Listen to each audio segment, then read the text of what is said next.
बहुत समय पहले की बात है। एक छोटे से गांव में रामू नाम का एक नाई रहता था।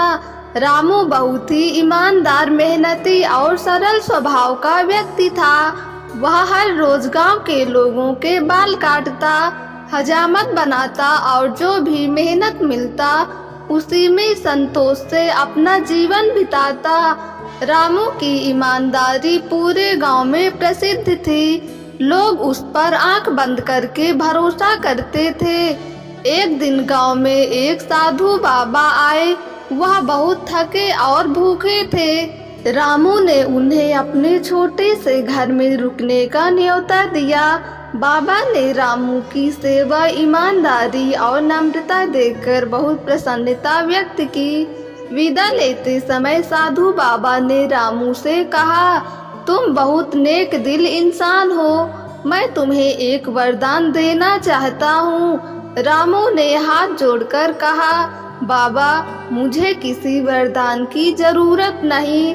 मैं जो हूँ, जैसे हूँ, बहुत खुश हूँ। बाबा मुस्कुराए और बोले, फिर भी मैं तुम्हें एक जादुई थैला देता हूँ। इसमें जो भी पैसा डालोगे वह 2 गुना हो जाएगा। लेकिन ध्यान रहे, यह थैला केवल ईमानदारी से कमाए गए पैसों पर ही असर करेगा। अगर तुम कभी भी बेईमानी से पैसा कमाओगे तो यह थैला हमेशा के लिए काम करना बंद कर देगा। रामू ने धन्यवाद कहकर वह थैला रख लिया।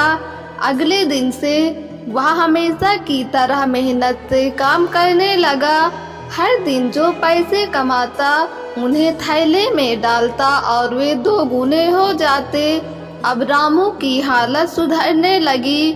उसने अपने छोटे से घर को ठीक करवाया, गांव के मंदिर की मरम्मत करवाई और गरीबों की मदद भी करने लगा।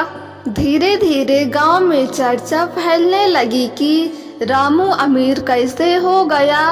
कुछ लालची लोग रामू से जलने लगे। उन्होंने सोचा, जरूर इसने कोई धोखा किया है।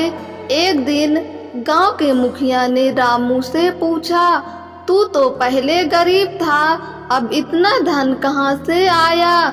रामू ने सब सच्चाई बता दी। मुखिया को यकीन नहीं हुआ और उसने रामू को परखने के लिए कहा, अगर यह थैला सच में जादुई है तो इसमें चोरी का पैसा डालकर भी वह 2 गुना हो जाना चाहिए।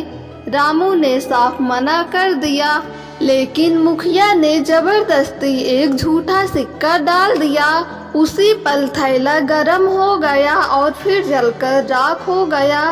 बाबा की बात सच निकली। थैला अब काम नहीं कर रहा था। रामू को बहुत दुख हुआ, लेकिन उसने किसी को दोष नहीं दिया। वह फिर से अपने पुराने ढंग से मेहनत करने लगा। कुछ ही समय में रामू की ईमानदारी और सेवा भाव ने लोगों का दिल जीत लिया। गांव के लोग उसके साथ खड़े हो गए और फिर से उसकी मदद करने लगे। इस कहानी से हमें यह सीख मिली है कि ईमानदारी का फल देर से ही सही पर मीठा होता है।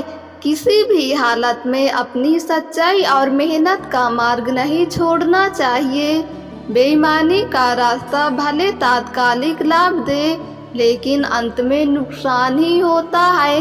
दोस्तों, अगर आपको ये कहानी पसंद आई हो तो हमारे YouTube चैनल को सब्सक्राइब करके बेल आइकन को क्लिक कर दें, ताकि वीडियो का नोटिफिकेशन सबसे पहले आप तक पहुँचे।